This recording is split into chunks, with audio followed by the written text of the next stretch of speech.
welcome to Brand Equity with me, Sonali Krishna.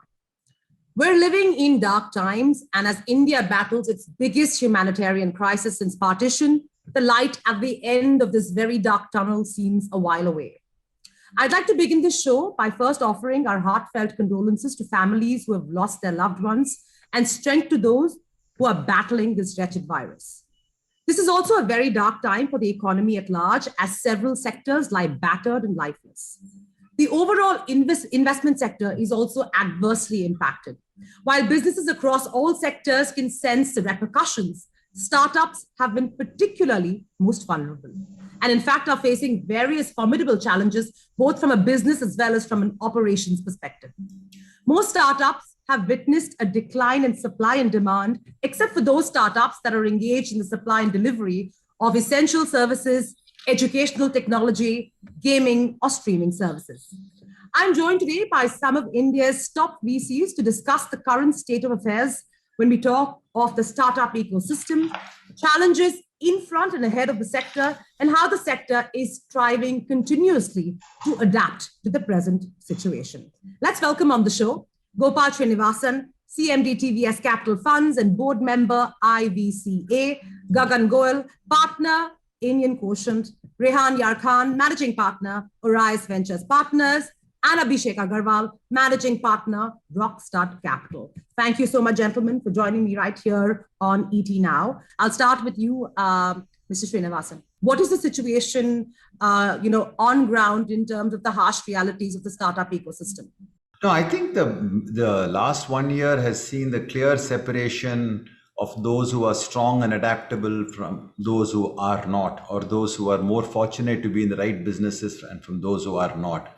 So today in India, you have both in the corporate sector as well as the emerging corporate sector, which you call the startup sector, as basically the same group of people who know how to overcome and manage crises. Surely some of them may be at a very edge because as they're just getting up, maybe pushed back, not all of them may come through. But I would say India is so much stronger in the last 1 year in the midst of this weird crisis than ever before. Let me take it to you, Rehan, in terms of giving me, a real picture of what's happening on ground. Last year versus this year, last year was bad enough. So what is the situation now? Fortunately, what happens is that the startup boom, which has come to India so far, in a weird way, has escaped the bottom of the cake because it has largely been in the internet sectors. It is very unfortunate for companies which are in the bottom part of the cake, right? And I mean, which is anybody connected to, let's say, movies and those kind of things, and even some of the payment companies have been affected, lending companies have been affected, right? Because see, while we are talking about the stock market booming and which is completely weird, right? That the stock market has been booming, a huge disconnect from ground reality. The reality is that a lot of people's incomes are down. So either people have taken pay cuts in their jobs, or there are a lot of people which have they're out of jobs, right? But I want to echo Gopal's point. We are a resilient country. Listen, we've been a poor country for a long time, right? Ever since independence. So we know how to handle the down. It's only recently actually India saw the ups, right? So we are very rooted in hardships in this country. Let me take it to Gagan. And I want to shift focus for a bit from the startup ecosystem to just how VCs are thinking. For VCs as a community, we saw they're getting a lot more, going back to the fundamentals when they were actually investing. And we did see that actually dry up quite a bit. 2021 is obviously a lot darker than 2020. So, how are you looking at, as for speaking for the VC community, how are you looking at funding, if at all? So Sonali, I think funding front, the private venture market is equally charged up like the stock market. I think everyone all the funds are flush with capital. So there's a lot of activity in the market, right from early stage investing to the late stage investing. I think you have noticed that this year we have already crossed more than 14 or 15 unicorns in just one quarter. So that's a sign that that. And actually, all this, most of the venture capital investment, as Rehan mentioned, they are in the technology sector or internet sector. So interestingly, most of the company has got the tailwind because of this pandemic. So that has also enhanced the overall funding environment. So from venture capital side, as I said, it is quite positive across the spectrum. I understand, but if you had to give me, let's say, numbers, let's say, and let's look at the base as 2019, because anyway, 2020 was not a great year either. But even if you look at the kind of funding that did take place in 2020 and you juxtapose it to 2021, how does it look? I would echo the sentiment, because the fact remains that, it goes by numbers, right? As much as we are looking at the pessimism in terms of what is happening in the country from the overall health point of view, if you have to look at from the startup ecosystem, this year has been, I would say, one of the best if you have to compare the last two. So just to put a perspective, you asked a number, in 2019, almost close to $11 billion came to the country, right? And in 2020, that number was close to $10 billion. Now, according to me, my senses would be that this year would be crossing definitely both the years' number, right? And within this year, we have already seen this 14 number as a unicorn. That would be again one of the highest rise, ever coming. And if you have considered overall the size of this country where we are, we are still a long way to go. So as much as, we can inject the pessimism overall what is happening, but I'm still very bullish on the fact that, the innovation is happening here. It is actually solving some real problems on the ground, and therefore, the money is chasing the fundamentals here. Right? So it is no different there. I would be a person who would bank on numbers, and I think so. This bullishness should continue here. There was indeed, I would say, there was a pause for this while last year actually went only because of Corona, and people were trying to figure it out how to do this, how to deal with this pandemic with a new way of working. And I guess this year people were much prepared when the second wave came as far as how to handle the operation is concerned.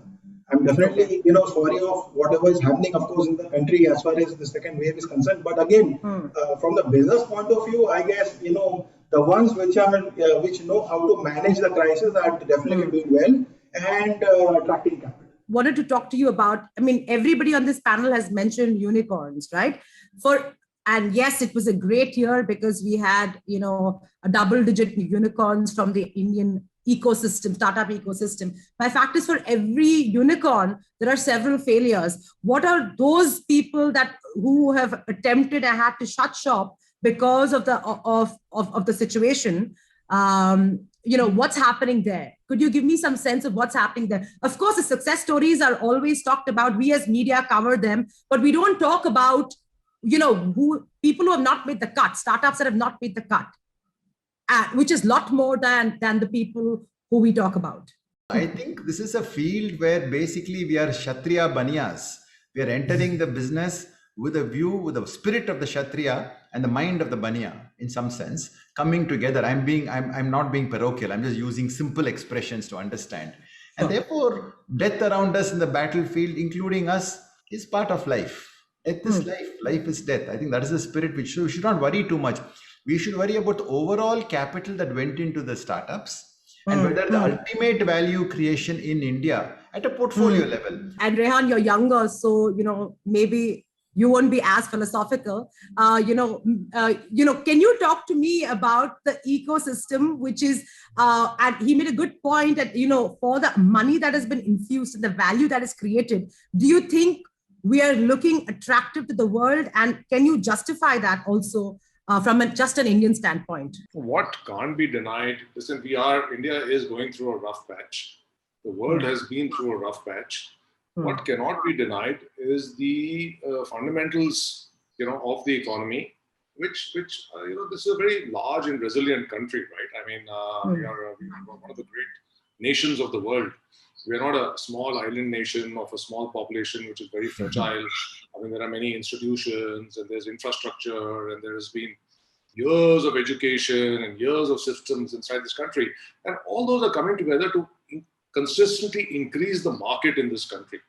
Right? So while, the valuation numbers do catch the headlines of the press, if you do actually look at the ROC numbers of these companies, right? And let's talk about the startup world.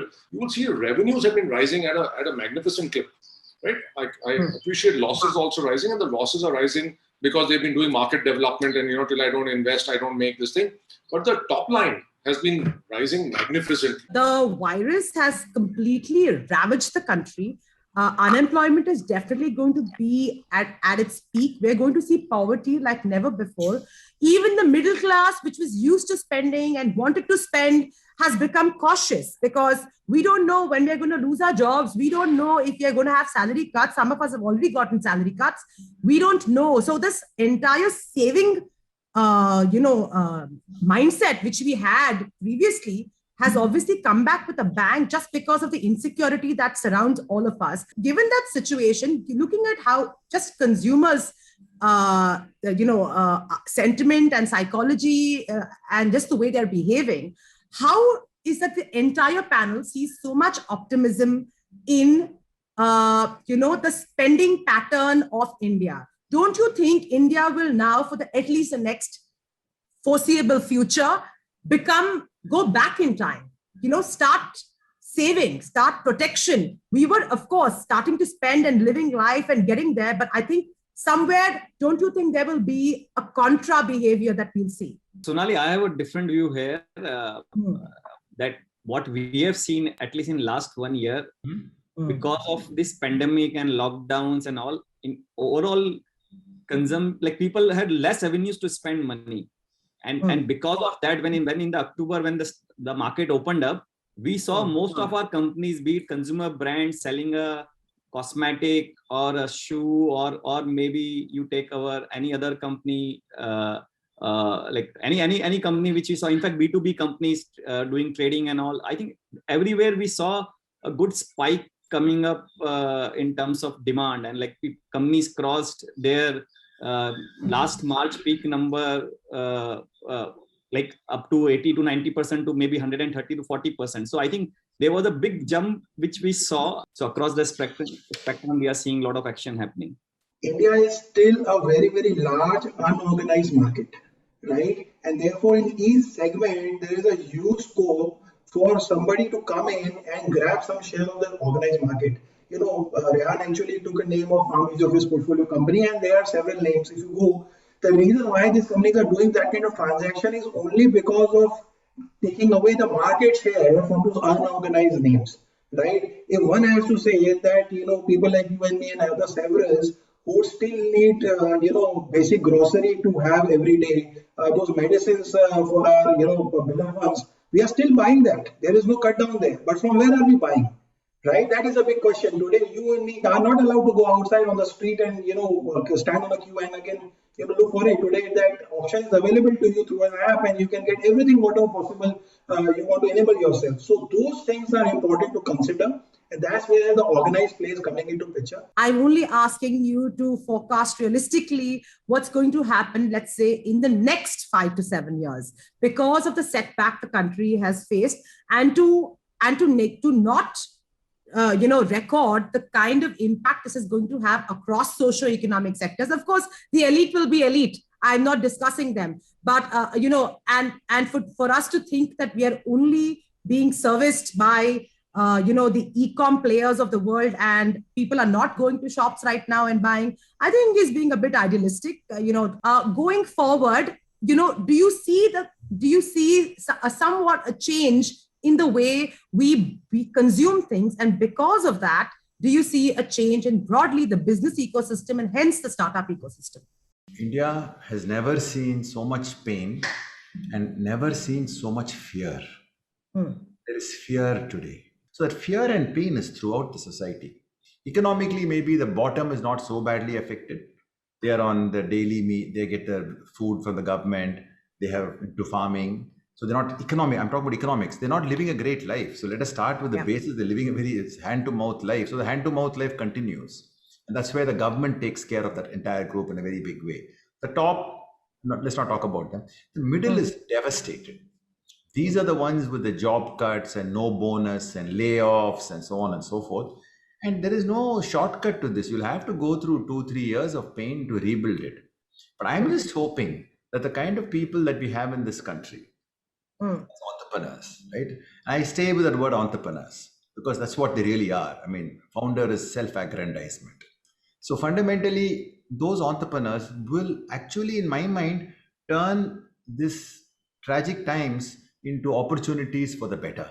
Behavior is always tends like a trampoline to come back, but it will come back after suffering. There's no doubt about the suffering we're going to have. I mean, it is awful in terms of we could never have imagined the suffering. And now the principal scientific advisor has talked about a third wave, whether it was more as an announcement to prepare us to be more strong and be more careful about double masking and so forth, or was it real? I don't know. But there is going to be severe pain, and the middle is going to be hammered, as it always. The middle always suffers, Sonali. The poor will be looked after by the government. The rich will somehow manage. The middle will suffer, and I don't think we should. I mean, we can spend more time on it, but of no avail. But I feel entrepreneurs will actually find solutions to help people in healthcare in all these areas, and they could be a new set of startups, maybe 10-20%, where the Rehans, the Gagans, and the Abhisheks will fund, which will actually find solutions. And I think we should have the hope that through these difficult times, they will be the ones who will be freedom fighters. Rehan, give me a sense as to what entrepreneurs, you're mentoring or are in touch with, and that entire ecosystem are feeling right now in terms of the challenges that they're going through. So Sonali, this started with lockdown 1, right? So when lockdown 1 came, there was a lot of question marks over revenue, right? And then all companies. So we did a lot of work with our companies on sustenance, how to survive lockdown, and we actually had a thesis, and I published that thesis on LinkedIn. That we said in April 2020, we had said that this is a 24-month issue, right? Because our thesis was that if lockdown is holding down the virus, then the minute you unlock, the virus will be back, and it's some time away before we can get a lot of people vaccinated. And in those days, they were talking about the vaccine rollout happened actually a couple of quarters before it was originally supposed to. So there has been a lot of work which has gone into sustenance of that. Listen, I think VCs and PEs have a more comfortable existence. We run small teams, we get paid in advance. So I think the people on this panel haven't felt as much pain as a lot of other companies have. And number two, we've ended up investing in companies which have done well, whereas other companies haven't, right? So what you may be getting from this panel is not a complete representation of what is out there. But, as Gopal and Gagan and Abhishek and all have said, is that India is a resilient country. We will get by and get through this. I think our companies have learned, right? So one thing about these founders is that they're very good at learning and pivoting and constantly adjusting their model. If startup founders or entrepreneurs, as you call them, had to ask you, give us a few, lifeboat tips right now when things are looking dark and they seem like they're sinking. So give us some lifeboat tips. What would they be? It's a very tough question. I know. It's a very tough question. If I had to say something, I would basically tell them to do two things. One is that fundamentally, we should never forget that this is the Swadharma we have chosen. And therefore, we must stay on the path, right? We must stay on the path with a kind of courage and resilience and do whatever it takes. This is going to be the story we tell our grandchildren about how we survived a world war. And we should not give up. Second thing I would tell them is, while being fearless, while being resilient, do not suspend the use of your commercial intellect. So make clever judgments commercially, which is where the Kshatriya meets the Banya. Make the clever judgments, use, as Rehan said, this is the time for B2C to become B2B, because as one of my colleagues said, India is getting completely informal sector, getting organized. What does that mean? The B2B and the B2B2C become huge. So combine that duality of the cleverness of making pivots and changes and model changes, etc., along with that fearlessness to continue the battle. Because at the end of it, the only thing that can really go wrong after all that is you fail. And no investor is going to grudge you that. I mean, some will, but on an overall basis, because they're going to say, boss, तूने try किया यार, तूने अच्छा किया, क्या करें, ये तो होता ही रहता है. and this is a different period. I think that I would leave them as only two things, because that's all I've done in my life. I've been through two major crises. I lost a business in one crisis and nearly lost a business. But then when I somehow survived, I sold it for 8 times my investment. And this was when I was an entrepreneur and not an investor.